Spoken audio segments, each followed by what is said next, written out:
El tema de hoy es, ¿cómo se llama? La regulación genética ahora de la reproducción celular, o sea, los procesos de división celular. Ayer vimos cómo los paquetes de genes controlaban la síntesis de proteínas, ¿va? Y de hecho, valga el detalle que faltaba de ayer, es que incluso estos genes tienen mecanismos para regular no solo la producción de proteínas, como vimos ayer con el microARN, sino que también tenemos un mecanismo para regular la actividad de estas proteínas producidas, particularmente porque tenemos mecanismos para hacer inhibición e inducción enzimática. Yo puedo tomar, estos que vienen,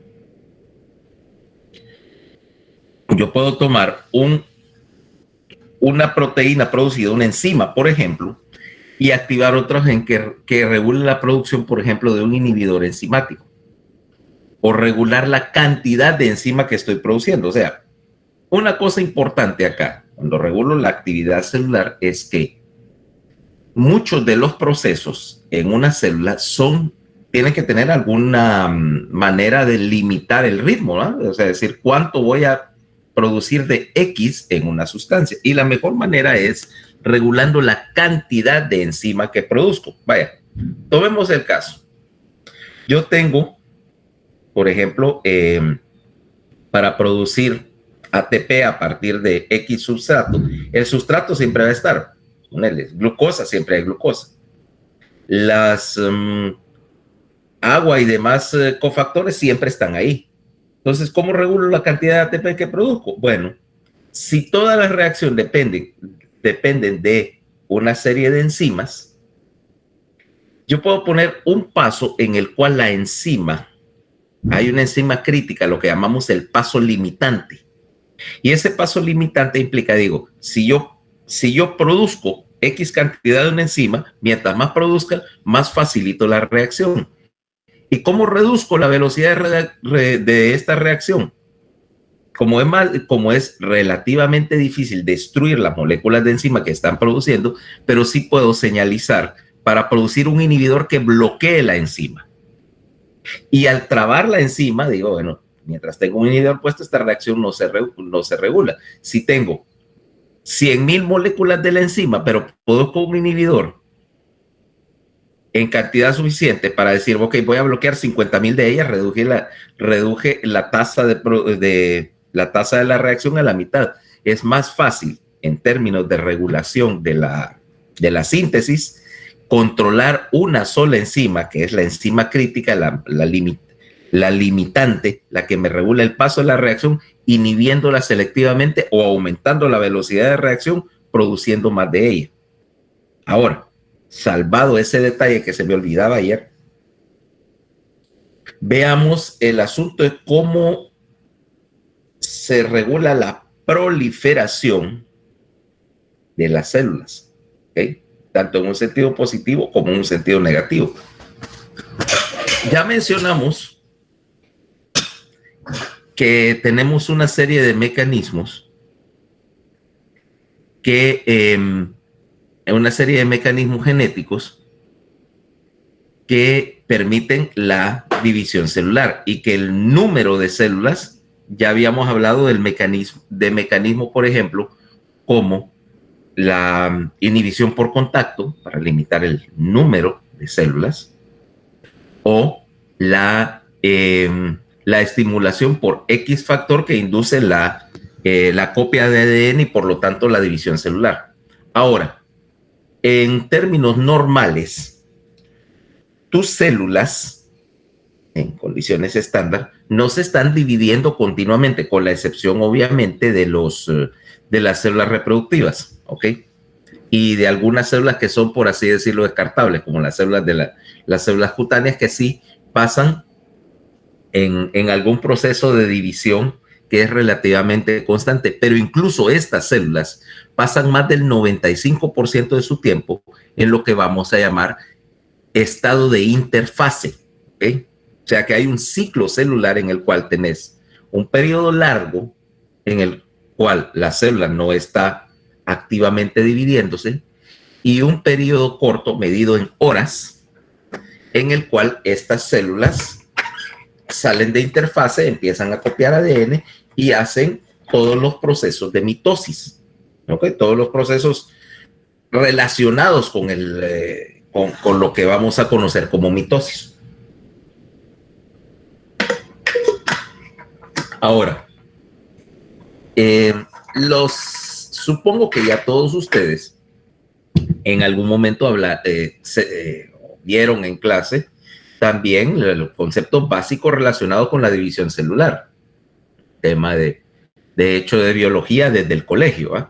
Entonces, algunas cosas, pues, o muchas de estas cosas ya tal vez ya las conocen en términos generales, pero vamos a hablar de los detalles de la regulación de este proceso. Entonces decimos, tu célula típica pasa el 95% o más de su ciclo vital en lo que vamos a llamar estado de interfase. Y en el estado de interfase no hay,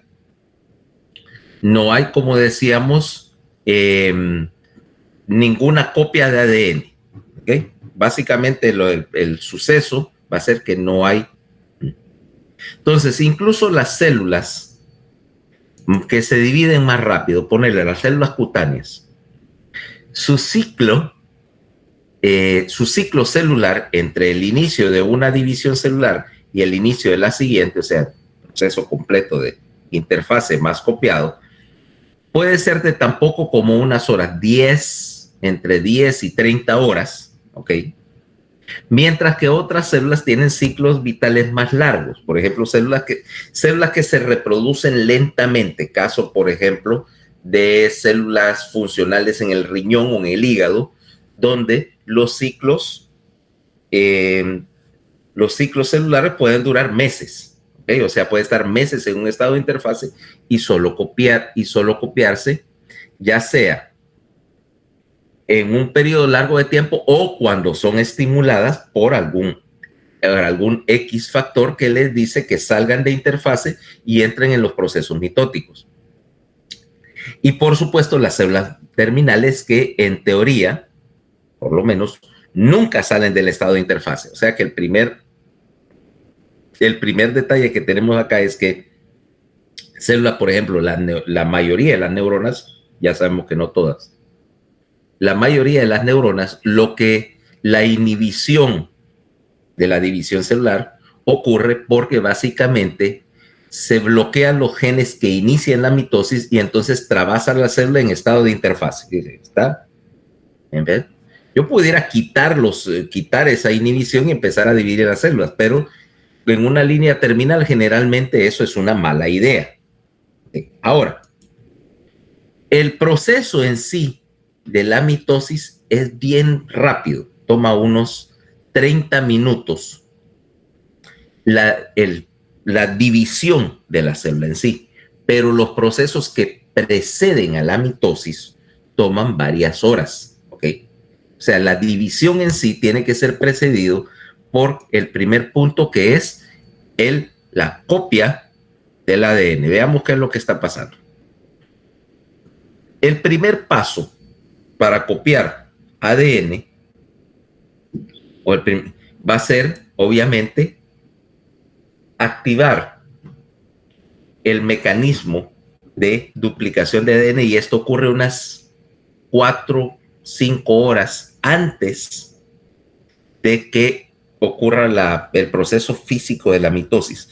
Básicamente porque vos necesitas copiar una molécula de ADN que es enorme. Ahora, ¿cómo trabaja el proceso de copia de ADN? El primer punto, cuando estás copiando ADN, es que tenés que desenrollar todo el ADN. No necesariamente simultáneamente, pero en general, este ADN que está, como decíamos, en estado inactivo, que ayer dijimos, está enrollado en una doble hélice y la doble hélice está enrollada sobre una histona y las histonas a su vez, ya con el ADN enredado, se super enrollan, se condensan de tal manera que tenés varios procesos de enrollamiento para compactar el ADN. Primer paso, desenrollar toda esa gran cadena de ADN. ¿Okay? Ahora ya tenés una doble hélice desenrollada, lista para copiar. Entra el baile de enzimas. La primera cosa que vas a hacer es meterle una enzima que va, decíamos, a abrir las dos cadenas rompiendo los enlaces de hidrógeno entre las bases, o sea, abrir el zipper. Porque vos no podés copiar ADN de doble cadena, puedes copiar una cadena y por supuesto copiar la otra cadena complementaria al mismo tiempo, pero tienen que estar separadas. Una vez que separaste las cadenas, vas a meter la enzima que es crucial acá. Una enzima que se llama el complejo de polimerasa de ADN dependiente de ADN. Okay. Fíjate bien. Ayer hablábamos de que había una polimerasa de ARN que me fabrica copias o que me fabrica ARN mensajero a partir de ADN. Esta es una enzima. El complejo de copia de ADN, o sea, la polimerasa de ADN, dependiente de ADN, es un grupo de enzimas que se van a dividir así. O sea, se llama complejo porque de hecho las enzimas están unidas. Son varias enzimas unidas en una sola unidad. O sea, tener varios componentes ahí como una multiherramienta para copiar ADN. El primer paso, como decíamos, después de separar, es que la polimerasa se une a una de las cadenas de ADN. Lee el triplete. Y otra enzima asociada va a tomar y ensamblar un nucleótido. O sea, va a tomar el azúcar, una deoxirribosa, va a agregarle un grupo fosfato. De paso, ese fosfato, ¿de dónde crees que viene? El fosfato que necesito para hacer la copia de ADN. Del ATP. O sea que ese es un proceso dependiente de energía. La copia de ADN en particular es en la mitosis el proceso que más energía consume, porque vas a necesitar un montón de ATP. Fíjate, porque tenés que agregar un fosfato proveniente del ATP a cada base del triplete. Ya estamos hablando de no sé cuántos millones o miles de millones de bases en el triplete para formar esos tripletes. Por lo tanto, aquí es donde estás consumiendo la mayor parte de la energía. Agregas un fosfato más la energía necesaria para ensamblar deoxirribosa más el grupo fosfato más el nucleótido, ¿ya? Cualquiera de los cuatro que está asociado, TCG, ¿va? Ese nucleótido que ya fue ensamblado, ahora la polimerasa lo va a tomar y acordate que tenías los fosfatos que acabas de agregarle que están colgando acá. Utilizar la energía para hacer un enlace, ¿ok?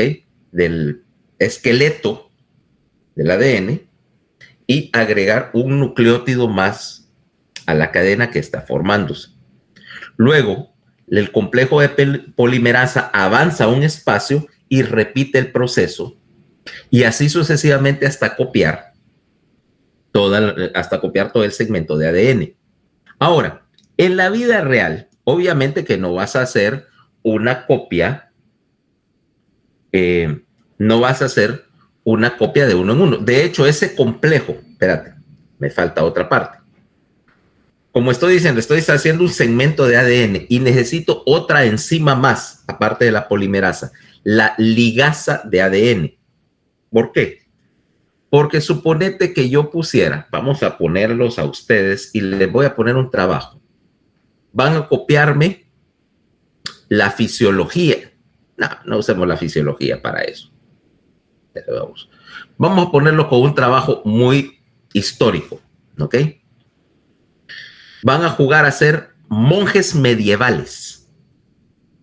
y van a copiar la Biblia. Así como hacían en la Edad Media, que estaba un libro, y entonces estaban los monjes ahí con el pergamino, copiando aquellos libros a mano. ¿Nunca has visto uno de esos? ¿Nunca has visto un libro hecho a mano en un museo? Nadie lo ha visto. Yo no, doctor. Son una belleza, fíjate. Yo sí, doctor, yo sí los he visto en Guatemala, en Sí. unos conventos. Sí, y verlos en vivo es una belleza, o sea, te das cuenta, o sea, la dedicación del trabajo de alguien que agarró un libro y se puso a copiarlo, pero con aquella letra obviamente dibujada y las ilustraciones esas en los márgenes, todo esto era con una pluma literalmente una pluma de ave con filo y un poquito, y unos botecitos de tinta y estar dibujando todas aquellas ilustraciones de vos. Las tapas que son de madera tallada y todo, decir, pucha, ¿quién? O sea, ¿quién tenía la dedicación para hacer eso con un libro de este grueso? ¿Va? Ok, ahora, si yo quisiera copiar un libro y pongo a Roberto a copiar ese libro, ¿cuánto le va a tomar? Va a tomar años. Entonces yo tengo que, si quiero obtener producción a un ritmo razonable, tendría que dividir el trabajo. Entonces, bueno, vamos a agarrar esta Biblia y desarmarlo. O sea, cada quien de ustedes le toca copiar un capítulo de la Biblia. ¿Okay? Qué sé yo, a Daniel le toca el libro del Génesis, a Manuela le toca el Evangelio de San Juan, a Paola copia el del Apocalipsis y así. Cada quien se dividió el trabajo. Al final, obviamente, lo mismo está sucediendo acá. Con las polimerasas, vos tenés un montón de complejos de polimerasa copiando ADN, copiando diferentes sectores del ADN, con lo cual yo voy a tener un montón de pedazos de ADN que tengo que unir. Ese es el otro trabajo de la ligasa. Tomar el trabajo de agarrar los diferentes segmentos que copió la polimerasa de ADN y unirlos para hacer una copia complementaria de la cadena que se copió. Mientras tanto, la otra, una vez que saqué esta copia, nuevamente puedo agarrar la copia que formé, que acordate que solo es una tira, y utilizar la misma polimerasa para hacer la otra mitad. Acordate que el ADN tiene una particularidad que vamos a ver dentro de un momentito, que es muy útil. Las dos copias, como son complementarias, yo puedo reconstruir de una tira, puedo reconstruir la otra. ¿Okay? O sea que yo necesito copiar una tira y luego de esa tira que copié puedo copiar la otra o copiar las dos tiras a la vez. Copio la tira de arriba y la tira de abajo, están copiando al mismo tiempo y luego completo las copias. O sea que siempre estoy sacando rápidamente, puedo sacar una copia porque solo necesito copiar realmente la mitad de la información. ¿Okay? Y el resultado final es que yo tengo que tener, obviamente, una copia completa para tener ahora 2 copias de ADN, pero ahora me introduce un punto. Las copias, ahora, las 2 copias que formé, estoy haciendo este ADN que era doble cadena, lo abrí como un zipper y estoy haciendo una copia de cada cadena, ¿ok? Y luego estas 2 copias se enrollan sobre sí mismas, o sea, se vuelve a formar la hélice, la doble hélice. Ahora, aquí tengo entonces algo que parece una Y. De este lado está la cadena original, que todavía se está abriendo y copiando. De este lado están saliendo las 2 cadenas hijas, las 2 cadenas copiadas, que a su vez se empiezan a enrollar y a su vez hay producción, como decíamos, de histonas y de los segmentos de ADN, los segmentos intercalares que se están enrollando sobre sí mismo. Ahora, tiene otro punto. ¿Dónde empezar a copiar? ¿Ok? ¿Dónde empezar a copiar? Y entonces, para iniciar la copia, hay una serie de marcadores en la cadena de ADN. Hay uno que en particular muy importante que se llama la caja Tata. Okay. Caja Tata es una secuencia en el ADN. Dentro de, imagínate, tenés en la hélice y de repente tenés un pedacito que dice, que se lee T-A-T-A-A-A-A, Tata. ¿Okay? Ese es el sitio de unión para las polimerasas. También lo utiliza la polimerasa de ARN, o sea, porque vos me estabas preguntando, bueno, vos te preguntarías ayer, cuando estábamos hablando de hacer ARN mensajero a partir de ADN, ¿y cómo sabe la polimerasa dónde empezar a leer? Porque tiene un codón inicio para señalizar el inicio de la proteína, pero es decir, ¿dónde conecto esta enzima? Entonces ahora sí tengo la respuesta. ¿Cuándo? Una pregunta. ¿Cuántas son? ¿Son 2? ¿T-A-T-A? ¿O solo son 3? Son 2, es T-A-T-A-A-A-A. Tata. Okay. O sea, se le llama caja Tata. Ese es el término en biología molecular para, o sea, lo que te interesa aquí, el concepto básico es que las polimerasas van a buscar esta señal Tata única, que es esas 7 bases en secuencia, que es el sitio para un sector de la polimerasa que reconoce que ahí tenés el inicio, ahí es el sitio de unión y dice, empiece la copia desde ahí. Al lado de la caja Tata también van a estar una serie de secuencias de ADN llamadas factores de transcripción y promotores. Estos promotores me van a dar son sitios para señalizarle a las polimerasas o para inducirlos a empezar a trabajar y copiar. Hay una serie de, ¿cómo se llama? De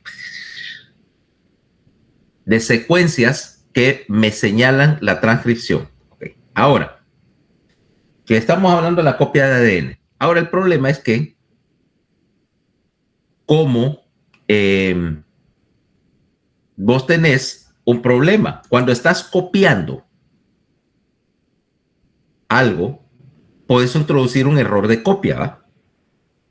Viene, por ejemplo, y Roberto, que estaba copiando la Biblia y escribió mal una palabra, se comió una letra, por ejemplo, esta tarde te aburrís, ¿ah? O estás estamos copiando algo menos trascendental que la Biblia y estás copiando un libro de recetas y de repente pone Roberto así en la título de una receta, ensalada de legucha, ¿va? En caso de ADN, eso pudiera ser desde una cuestión trivial hasta una falla desastrosa. ¿Por qué de trivial a desastrosa? Porque acordate que un buen porcentaje del ADN realmente no codifica nada. Eso antes de seguir con lo de la mitosis. Un buen porcentaje del ADN que tenés en tu núcleo no está codificando nada. ¿Qué va a decir? ¿Por qué está ahí?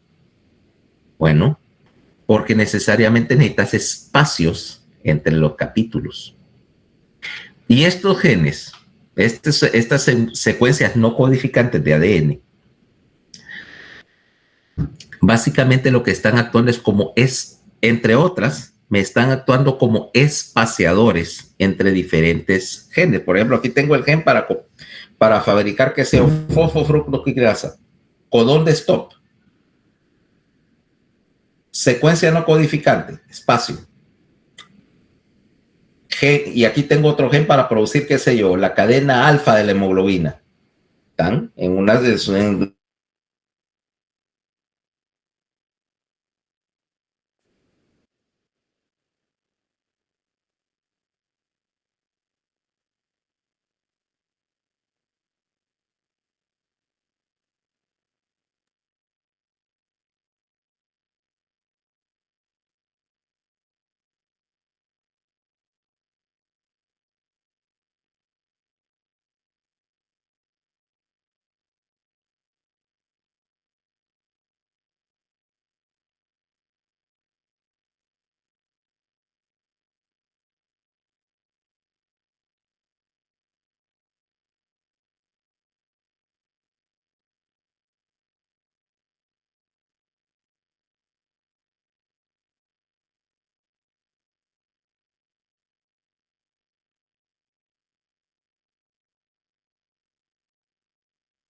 ¿Está conectada esta burrada? Sí, va.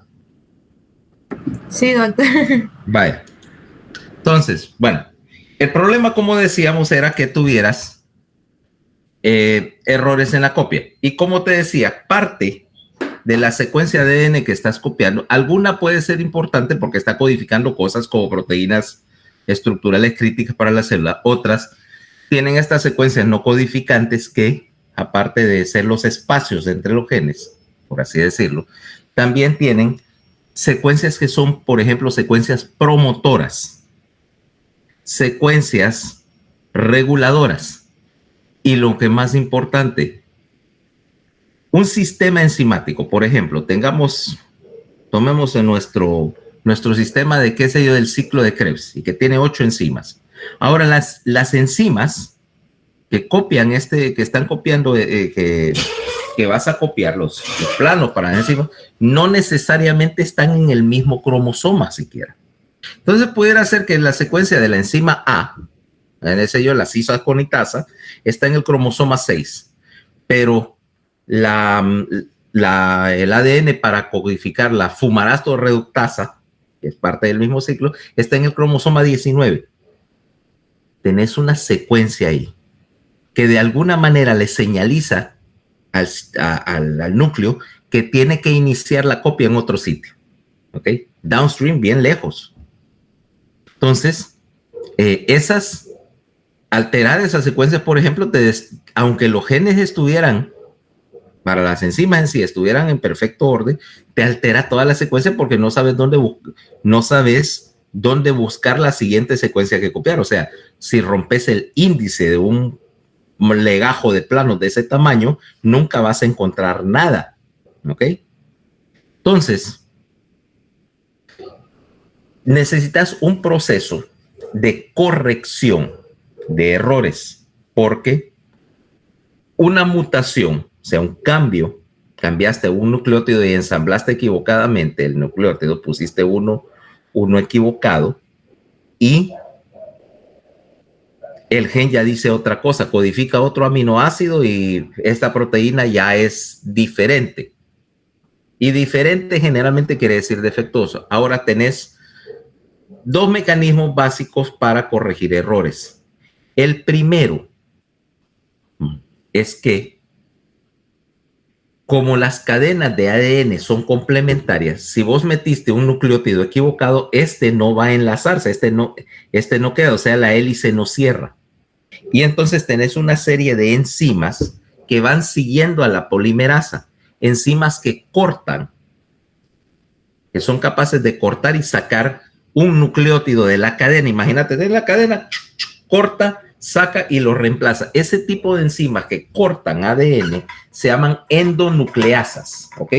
Una endonucleasa puede sacarme un segmento de ADN de la tira y permitir que una polimerasa vuelva a copiar. 2. Como tenés 2 copias de ADN, y de hecho la razón de tener 2 copias de ADN es precisamente por eso, porque vos puedes comparar una copia contra la otra. Y si las 2 copias no coinciden, se repite el proceso de copiado. ¿Ok? O sea, yo tengo que ver, como dice, esta secuencia que copié, compararla con la otra. Si no son iguales, hay que descartar la copia y volver a meter una endonucleasa, cortar ese pedazo y volver a hacer la copia para ver que la copia quede correcta. Estos mecanismos, incluso en el caso de que una de las 2 hélices se rompiera y que entonces solo tengo ADN, una cadena y la otra cadena no existe, yo puedo reconstruir la cadena a partir de la complementaria. Ya dije, estos procesos de corrección, esos procesos de corrección de lectura me sirven para evitar los errores.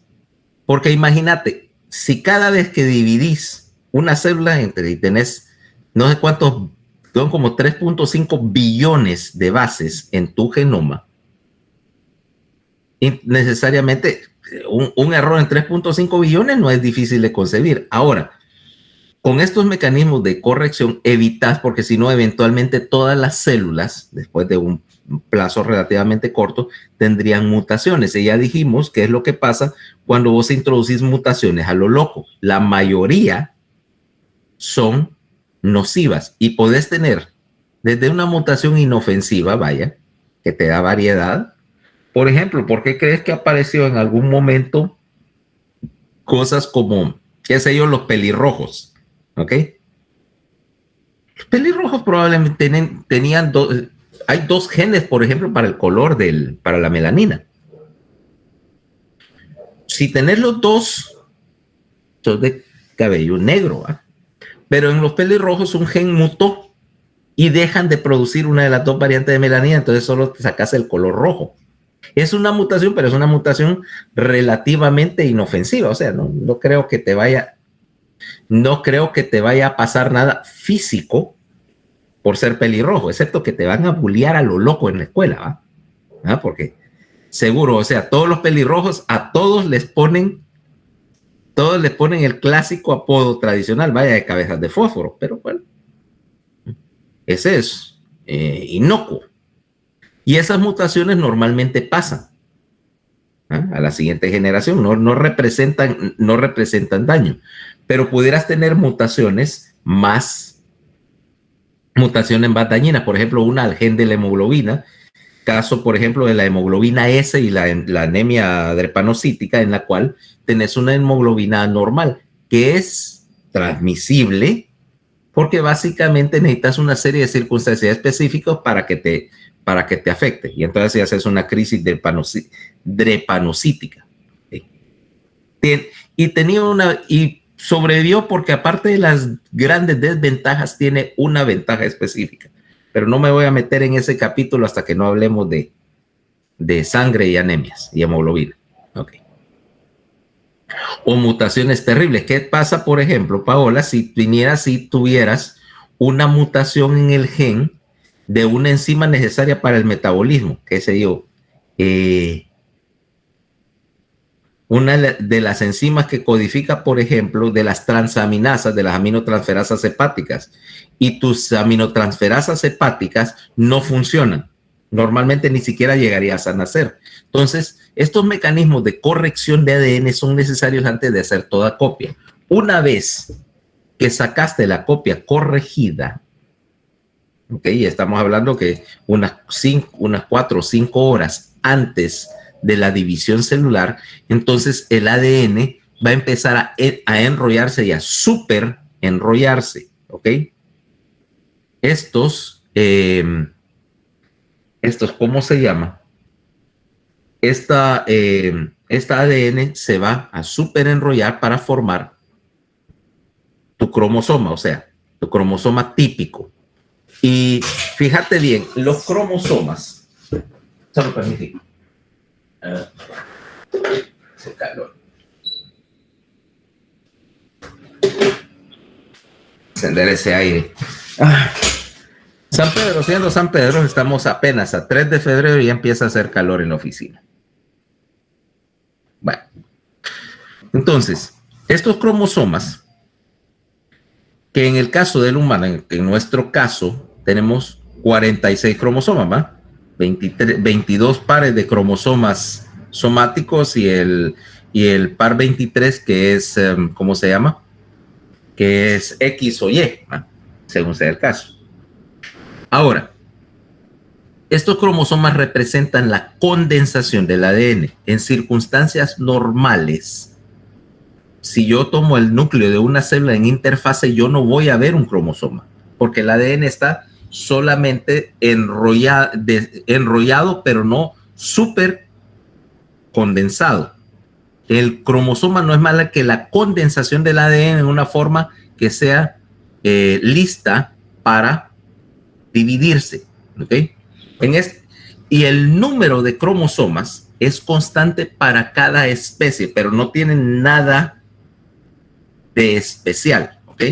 O sea, cómo dividís en capítulos el ADN es totalmente irrelevante para nuestra discusión y de hecho no depende ni siquiera mucho de la cantidad de ADN. Ya te voy a explicar a qué me refiero. Hay especies que no tienen mucho ADN porque son simples, qué sé yo, las moscas tienen 7 o 9 cromosomas, algo así. Pero los conejos, que son, digamos, menos complejos que los humanos, tienen como 60 y pico cromosomas, porque son más pequeños. Nosotros tenemos 23 pares de cromosomas, porque sí, ¿ok? O sea que no hay que atribuirle nada especial a ese número. Ahora, un cromosoma en sí tiene dos cosas. Uno es un sector central, un eje central, ¿ok? Que es lo que vamos a llamar la centrómera del cromosoma. Este sector central es una serie de proteínas estructurales que me van a formar algo así como un esqueleto alrededor del cual se van a enrollar las histonas, el ADN y todo lo demás, y dos brazos, generalmente dos brazos del cromosoma, ¿ok? Casi siempre son asimétricos, o sea, tenés un brazo corto y un brazo largo. El brazo corto siempre te vas a referir con él con la abreviatura P. Largo se llama. O sea que cuando yo digo, no, la mutación está localizada, por ejemplo, en 13p25. 13p25 quiere decir el brazo corto del cromosoma 13 en la locación 25, porque hay unos métodos, ¿no?, de tinción de ADN que hacen que el cromosoma tenga ese aspecto que vos lo conoces, parece como una letra X con unas franjitas. Cada una de esas bandas está numerada. Entonces, la banda 25, normalmente las bandas yo las mido desde la centrómera para afuera. Entonces, 1, 2, 3, 4, 5.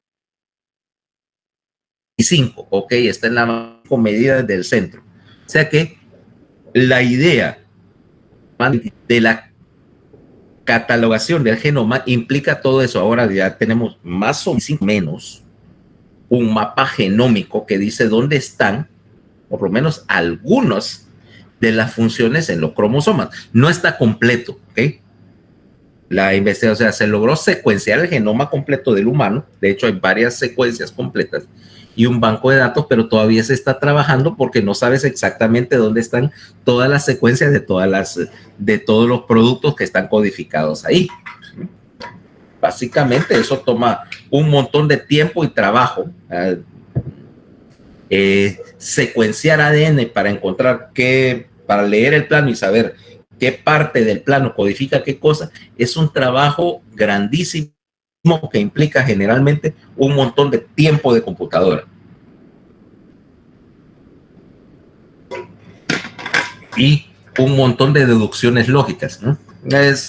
La explicación técnica es bien bonita, pero es bien larga.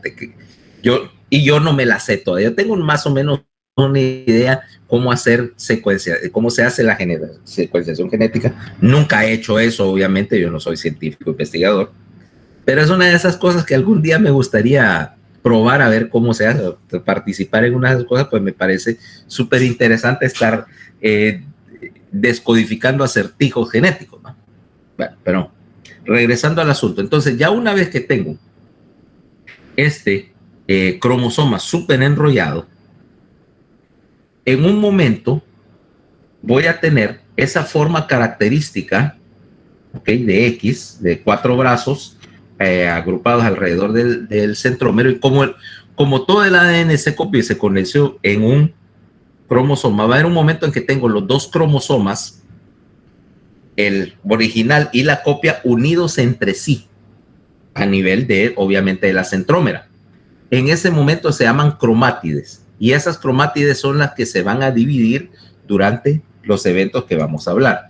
Ok, ahora, empecemos por el proceso de la mitosis. Para iniciar la mitosis, tenés que haber completado y corregido la copia del ADN. O sea, yo no puedo dividir una célula si no tengo el material genético revisado. Primera regla.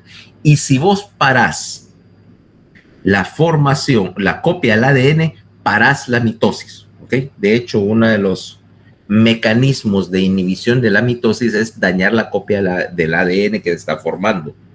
Por radiación, por algunos medicamentos, lo que sea, puedes inhibir la mitosis. Que de hecho, De hecho, es la manera en que trabajan, por ejemplo, los venenos para el cáncer, ¿ok? O los antivirales, que son primos, por cierto. Vaya, por ejemplo, voy a venir a Paola y vamos a aplicarle lo que se llama un análogo de nucleótido para tratar una leucemia. Por ejemplo, tenemos un tumor digestivo. Tengo, por ejemplo, 5-fluorouracilo. Ahí dices, es uracilo. Es uracilo con una cadena lateral de flúor para trabar las enzimas. O tengo, por ejemplo, citarabina, que es un análogo de citosina. Básicamente metes la citarabina al ADN que se está copiando y metes un nucleótido falso, defectuoso, que no se puede unir. Entonces ahí paras la copia de la cadena. Es decir, paras la copia de la cadena, paraste la mitosis. Resultado, en general, los venenos contra el cáncer solo trabajan sobre las células que están precisamente en esa fase de división. Y claro, como tus células cancerosas se dividen más rápido que las células normales, el chiste es que estos medicamentos matan todas las células, pero matan más rápido las células que se dividen más rápido. Mira la carrerita. En general, la quimioterapia implica eso, jugar con este proceso, tratando de matar el cáncer antes de matar al resto del paciente. Qué bonita especialidad, ¿no?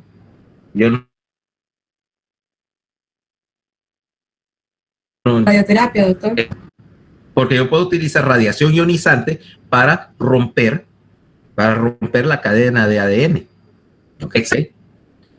Mira, la oncología es una especialidad que para mí siempre ha sido fascinante. Exactamente. Y de hecho, mi línea de mayor afición cuando estaba en la residencia, ahora yo hago de todo, pero era la neurooncología. A mí me fascina todo esto que tiene que ver con manejo de tumores cerebrales, porque básicamente no es que no sea bonita, que sea la cirugía espinal, y claro, y de hecho opero más columna que cráneo.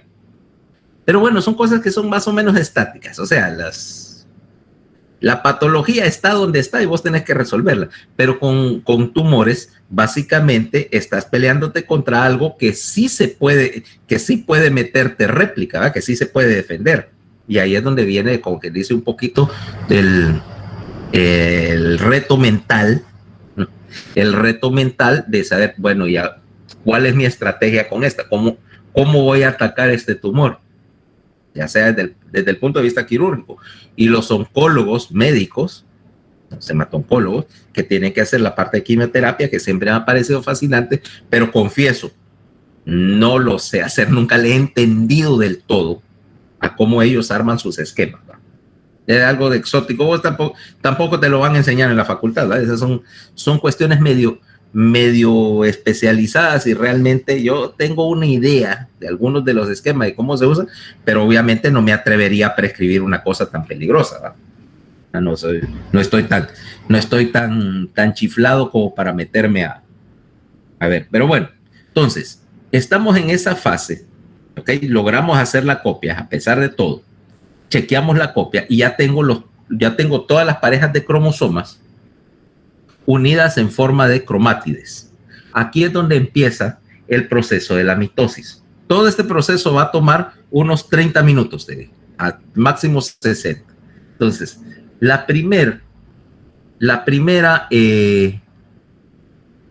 primer punto acá, vamos a compartir un dibujo, es que estamos acá.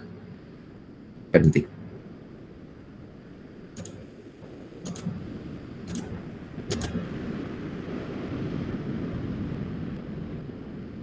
Dame un instante.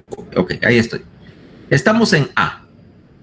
Al inicio del primer proceso, de la profase. Mira, ahí ves que tenés los cromosomas que se han organizado y que tenés los centrómeras, de hecho están visibles ahí dentro del núcleo.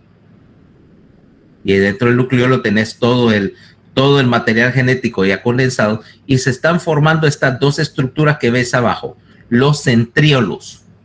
Estos centriolos que normalmente están dormidos, en este momento se duplican, o sea, se replica el centriolo para hacer un par, y empieza a ensamblar una serie de fibras de proteína que ahí dice aster, ¿va?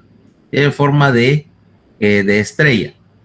Y estas proteínas tienen una disposición muy específica.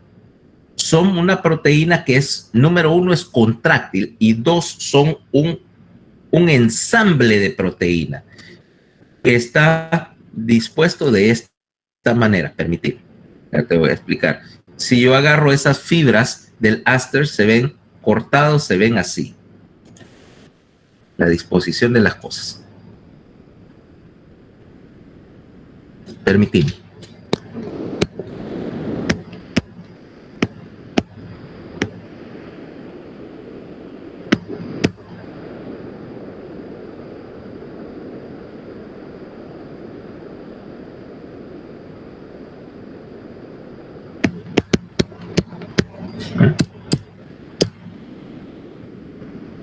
Permíteme.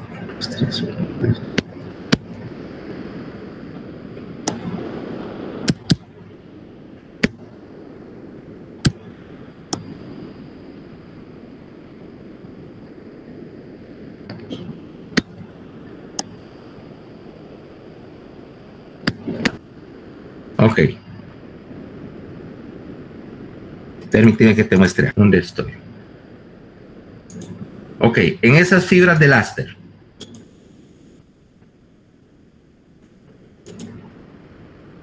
tienen esa disposición, son 11 segmentos de proteína, ¿ok?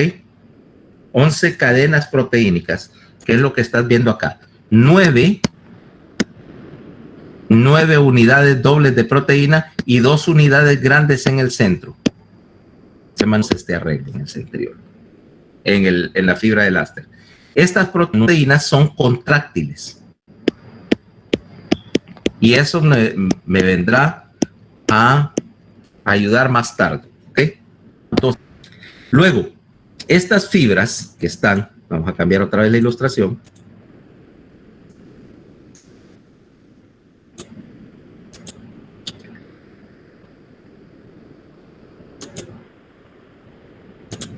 Estas fibras que tenés ahora se empiezan a unir y empiezan a hacer un puente entre los dos centriolos.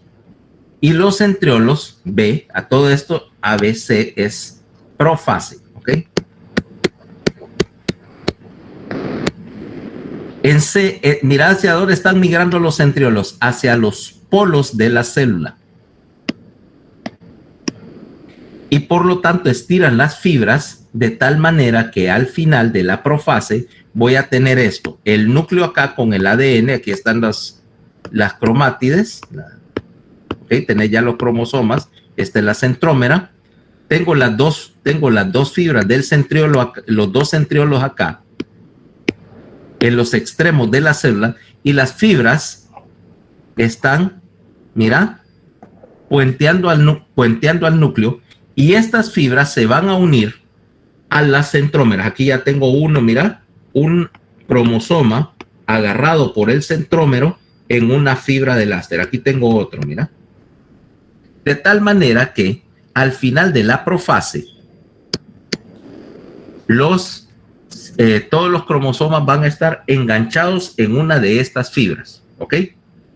Luego, pasamos al siguiente, a la siguiente etapa, que es lo que llamamos prometafase.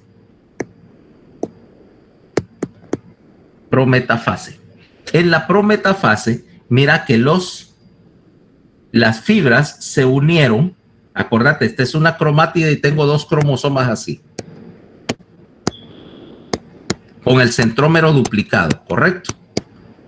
Una fibra del aster, la que viene acá, se unió a este, la otra fibra se unió a este, y la membrana del nucleolo desaparece. Por lo tanto, en ese momento tenés dentro del núcleo, tenés los cromosomas enganchados en cada una de las fibras, en una fibra proveniente del centriolo. tenés el original agarrado en una fibra y la copia agarrado en otra fibra. Todavía están unidos, ¿ok?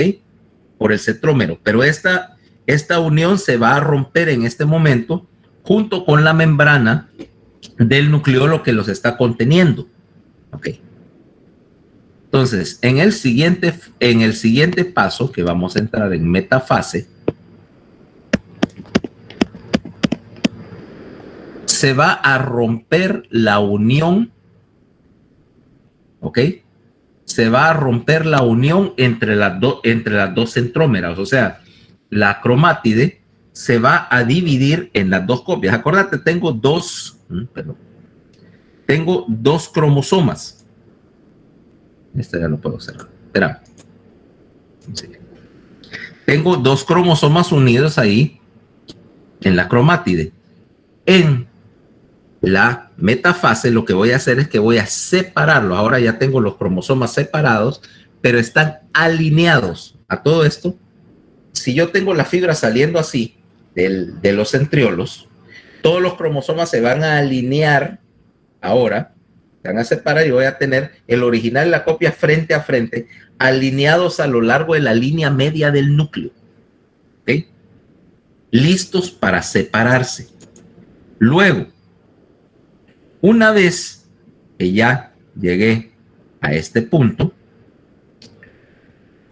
voy a pasar a la siguiente, ¿cómo se llama? El siguiente paso, que es la anafase. Conforme yo rompí la centrómera en el caso anterior, en la metafase, ¿va? Yo rompí la centrómera, ahora tengo los cromosomas separados pero alineados. En la metafase, lo que voy a hacer es que voy a separarlos y el centrómero, y agarrado del centrómero, mira, ahora, en anafase, los dos cromosomas van a separarse. ¿Por qué? Porque estas fibras que vienen del centríolo, las fibras del áster, son contráctiles y se empiezan a contraer. Una vez que se empiezan a contraer, jalan a los dos cromosomas para los extremos del núcleo que se está dividiendo. O sea que en anafase los cromosomas se separan. O sea, la mitad exacta va a ir para un extremo, la otra mitad equivalente va a ir para el otro extremo de la célula. ¿Cabal? O sea que ahora paso al último proceso de la división del núcleo, porque básicamente la mitosis lo que me representa es el proceso de división del núcleo. El citoplasma es más sencillo porque mientras yo esté, una vez que yo completa la división nuclear, solo tengo que empezar a duplicar la membrana y a separar el citoplasma de las células y separar los contenidos de la célula en forma ya sea simétrica o no. Pero ahorita lo que me interesa en la mitosis es que yo estoy copiando el material genético. Ahora, vamos a ver. En la última fase, en telofase, mira, G es telofase temprana. Ves que los cromosomas se separaron y que el núcleo ahora le empezó a salir una cintura por donde se va a dividir.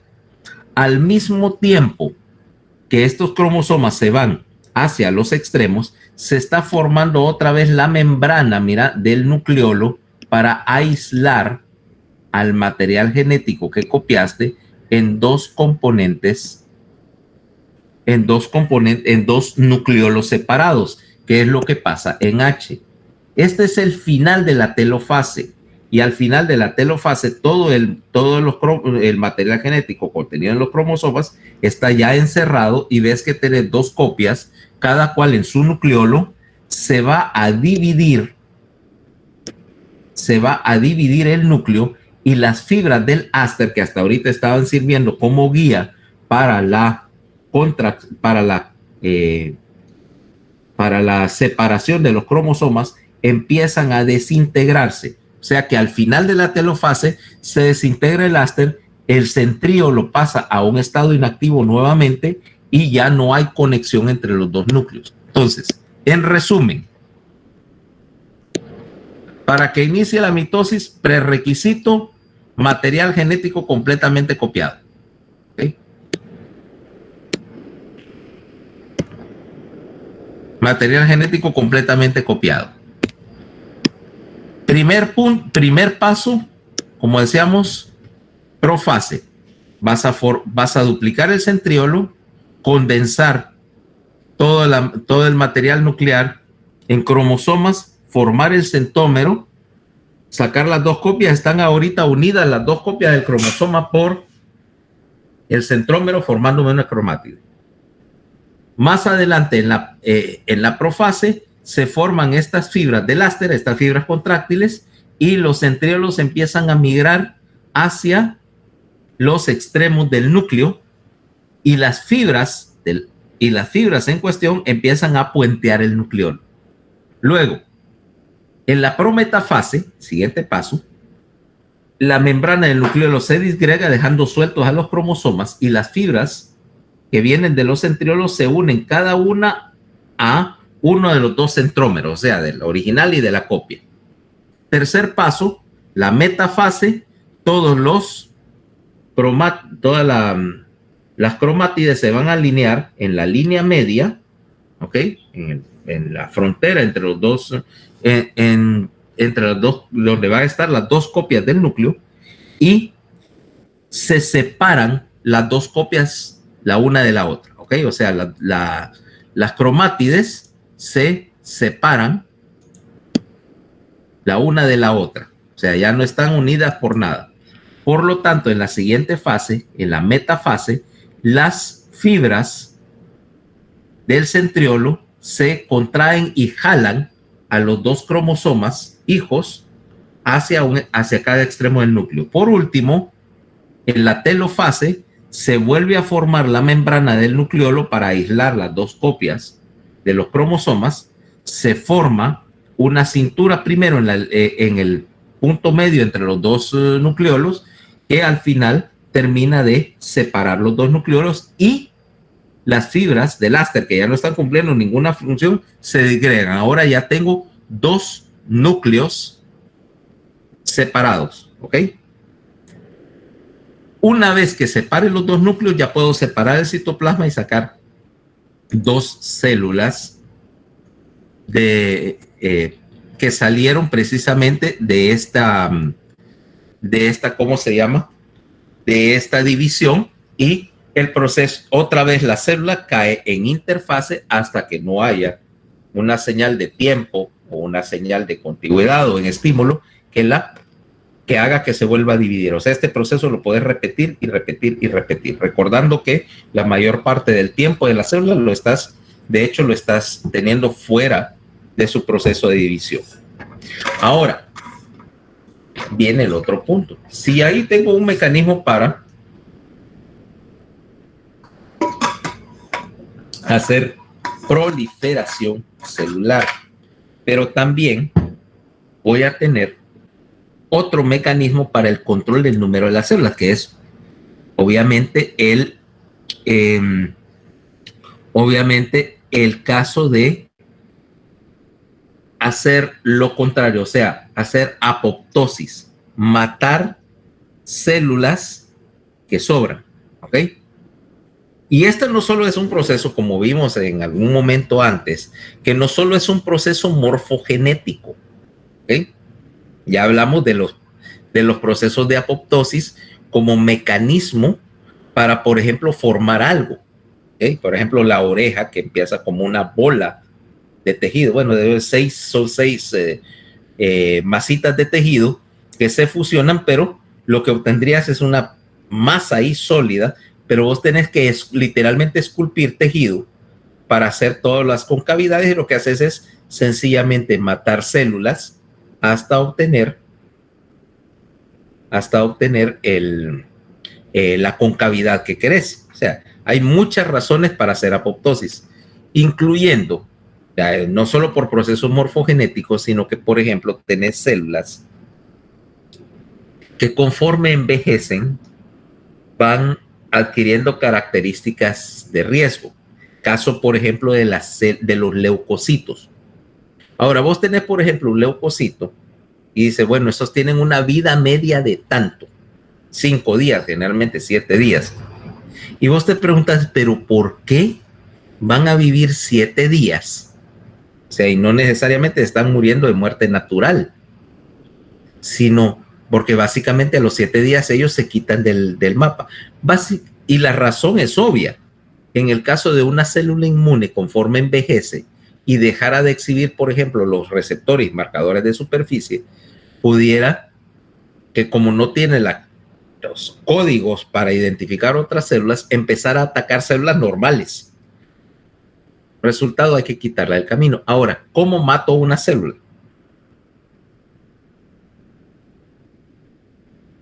¿Cómo mato a una célula? Podríamos activar las enzimas de los lisosomas. Puedo utilizar los lisosomas para eso. O sea, básicamente iniciar una cascada proteolítica que destruya las proteínas cruciales en el interior de la célula. Y para esto, pues puedo tener un mecanismo genético.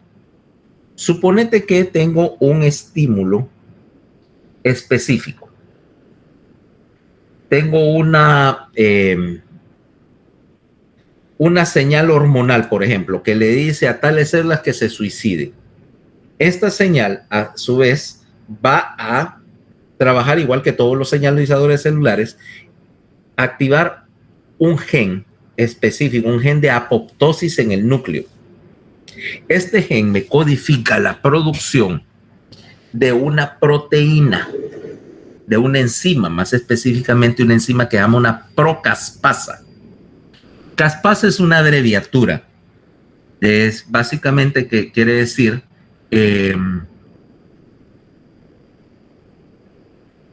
calcioserina proteinasa, o sea, dañan específicamente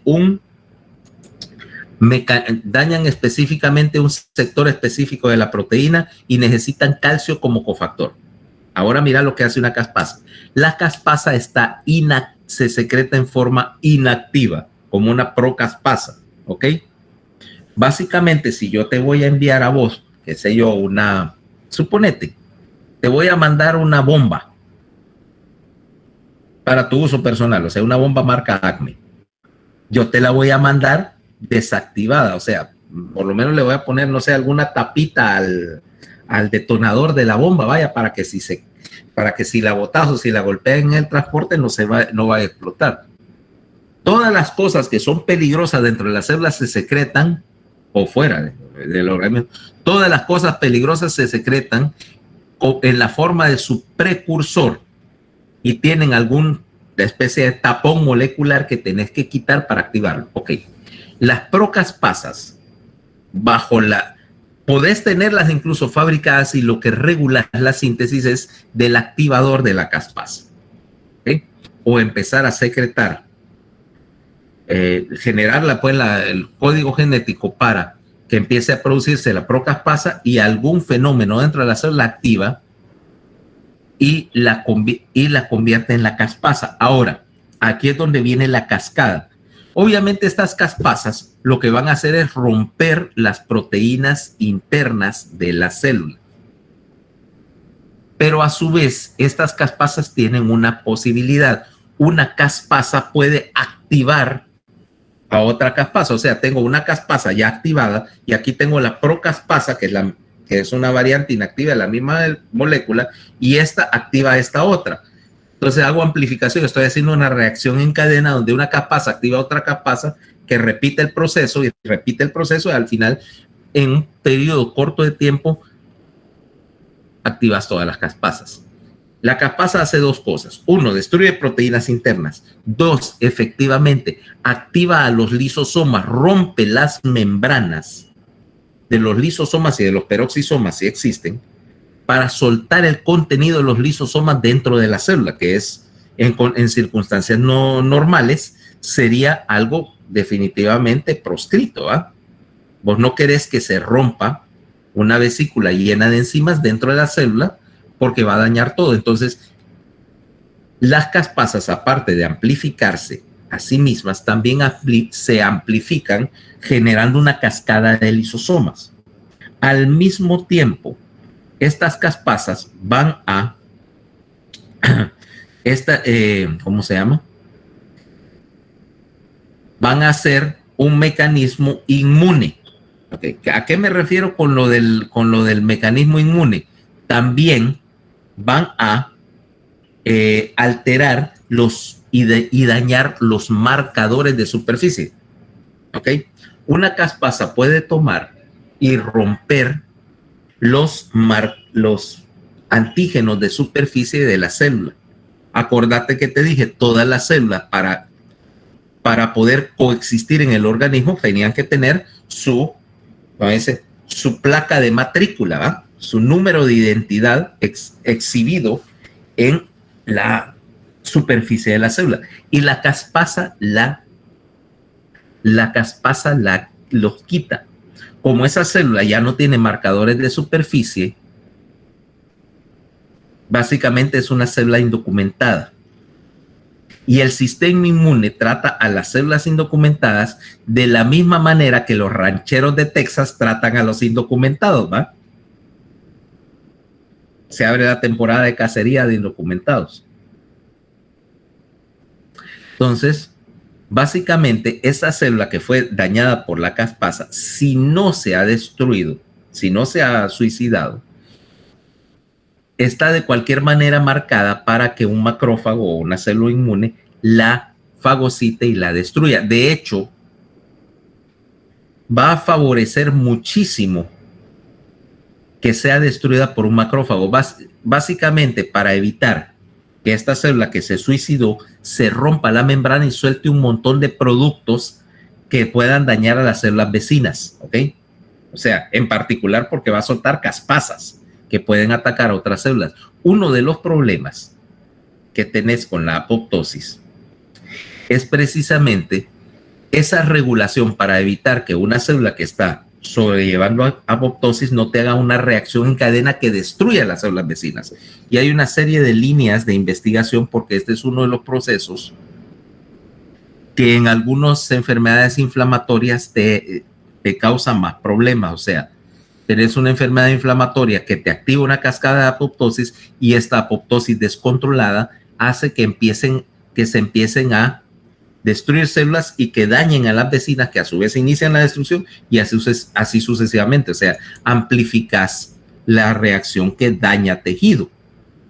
Ahora, lo ves, por ejemplo, en las enfermedades, lo puedes usar también a tu favor, porque algunas de las terapias nuevas, por ejemplo, contra el cáncer o contra las enfermedades reumáticas, son inductores de la apoptosis. Básicamente lo que vos querés es señalizarle a esta célula cancerosa que se suicide y que a su vez se suiciden en masa, haciendo que el tumor se licúe, literalmente.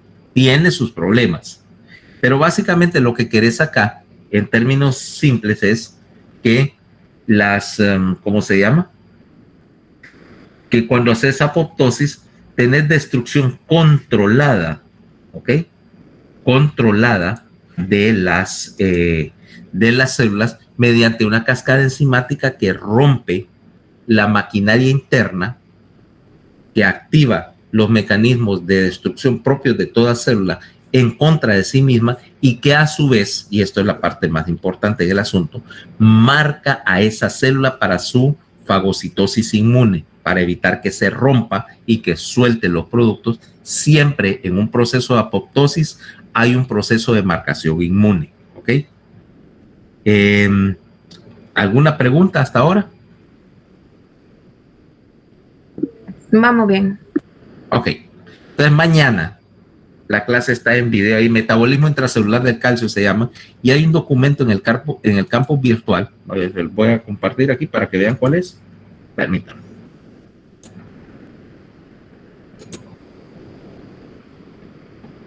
Sí, sí.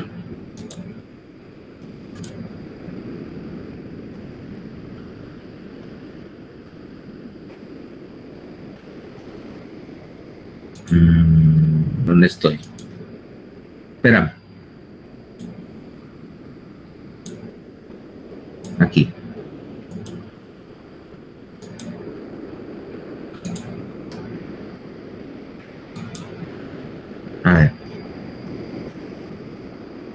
Ahí hay dos documentos que para leer. Dice calcio intracelular, ¿ok? Y calcio como mensajero. Este es un, ¿cómo se llama? Este es un link a un artículo. Aquí se lo voy a poner. ¿Ve? Sobre sobre los mecanismos de sobre los mecanismos en el cual el calcio interviene, perdón, en la señalización celular. Entonces, esos dos son las dos lecturas para mañana más el video. ¿Okay? Mientras tanto, yo haré algo muy importante mañana. Dormir hasta las 10. Nos vemos el lunes. Adiós, doctor. Gracias. Listo, feliz día.